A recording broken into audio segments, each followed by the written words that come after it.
ખેડા જિલ્લા કે જ્યાં ખેડા ધોળકાનો જે હાઈવે છે આખો પાણીથી તરબોળ થઈ ગયો છે। ખેડા ધોળકા હાઈવે પર ફરી વળ્યા છે સાબરમતીના પાણી। અત્ર તત્ર સર્વત્ર પાણી જ પાણી। જે રીતે મેઘરાજા રાજ્યભરમાં વરસાદી માહોલ જામ્યો છે, મન મૂકીને વરસી રહ્યા છે। ખાસ કરીને ઉત્તર ગુજરાત, દક્ષિણ ગુજરાત અને આ હાઈવેના દ્રશ્યો દૂરથી તમને તળાવ અને નદી લાગશે, પરંતુ આ હાઈવે છે આખો જળમગ્ન થઈ ચૂક્યો છે।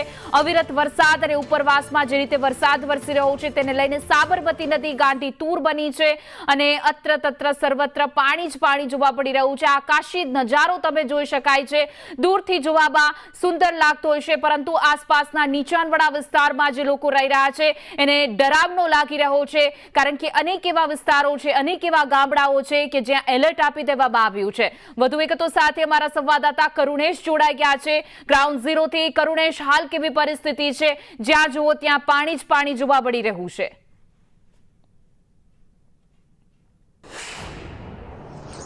જી હિના, સાબરમતીનો કહેર ખેડા જિલ્લામાં જોવા મળી રહ્યો છે। ખાસ ખેડા જિલ્લાના ખેડા તાલુકા કે જ્યાંથી સાબરમતી નદી પસાર થાય છે, આ સાબરમતી નદી ઓવરફ્લો થઈ છે અને તેના પાણી આસપાસના તમામ ગામોમાં ફરી વળ્યા છે। અત્ર તત્ર સર્વત્ર પાણી જ પાણી જોવા મળી રહ્યું છે। અત્યારે હું જે જગ્યાએ ઉભો છું, અત્યારે આ જગ્યા છે કે જ્યાં આગળ જાઉં તો કેડસમા પાણી છે। આ જે જગ્યા છે તે ખેડા ધોળકા હાઈવે છે। આ જે હાઈવે છે તે હાઈવે પર અત્યારે જોઈ રહ્યા છો કે હાઈવે ઉપરથી કેડસમા પાણી પસાર થઈ રહ્યા છે અને તેને કારણે અત્યારે હાઈવે બંધ કરવાની ફરજ પડી રહી છે। આ ખેડા ધોળકા હાઈવે કે જે દક્ષિણ ગુજરાત હોય કે પછી મધ્ય ગુજરાત હોય, આ તમામ જગ્યાએથી જે પણ સાધનો, જે વાહનો આવે છે એ વાહનો અમદાવાદ ન જવું પડે અને બાયપાસ થઈને સીધા સૌરાષ્ટ્ર તરફ જતા હોય છે, તે અત્યારે બ્રેક લાગી ગયો છે આ હાઈવે બંધ થવાને કારણે। અત્યારે તમે જોઈ રહ્યા છો કે જે ટ્રેક્ટર છે તે ટ્રેક્ટરના આગળના આખા જે ટાયર છે તે ડૂબી ગયા છે, તેટલું પાણી અહીંયા આગળ જોવા મળી રહ્યું છે અને પાણીનો જે પ્રચંડ પ્રવાહ છે તે આ હાઈવે પરથી પસાર થઈ રહ્યો છે। ટ્રેક્ટર એકમાત્ર સાધન છે કે જે વાહન થકી તમામ જે લોકો છે તે અવર જવર કરી શકે છે, ત્યારે સદંતર આ હાઈવે અત્યારે બંધ થતા લાખો લોકોને અત્યારે હેરાની પરેશાનીનો સામનો કરવો પડી રહ્યો છે। જે પરિસ્થિતિ અહીંયા આગળ જોવા મળી રહી છે તે પરિસ્થિતિ અત્યારે ખૂબ જ વિકટ છે, કારણ કે રસિકપુરા ગામ છે એ આખું જળમગ્ન થઈ ગયું છે।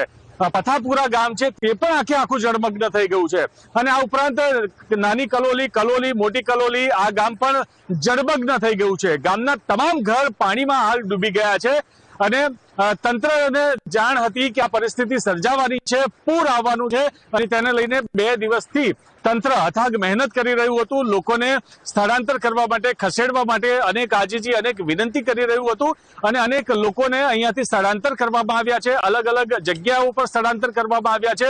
ઇમેજ કોલેજ હોય કે ખેડાની હરિયાણાની જે શ્રી સ્વામિનારાયણ ગુરુકુલ હોય તેમાં તમામ લોકોને સ્થળાંતર કરવામાં આવ્યું છે। આશ્રયની વ્યવસ્થા તમામ જે કરવામાં આવી છે અને હાલ તંત્ર પણ ખડે પગે છે। એનડીઆરએફ, એસડીઆરએફની ટીમો પણ અહીંયા આગળ ખડે પગે છે, તેના છે।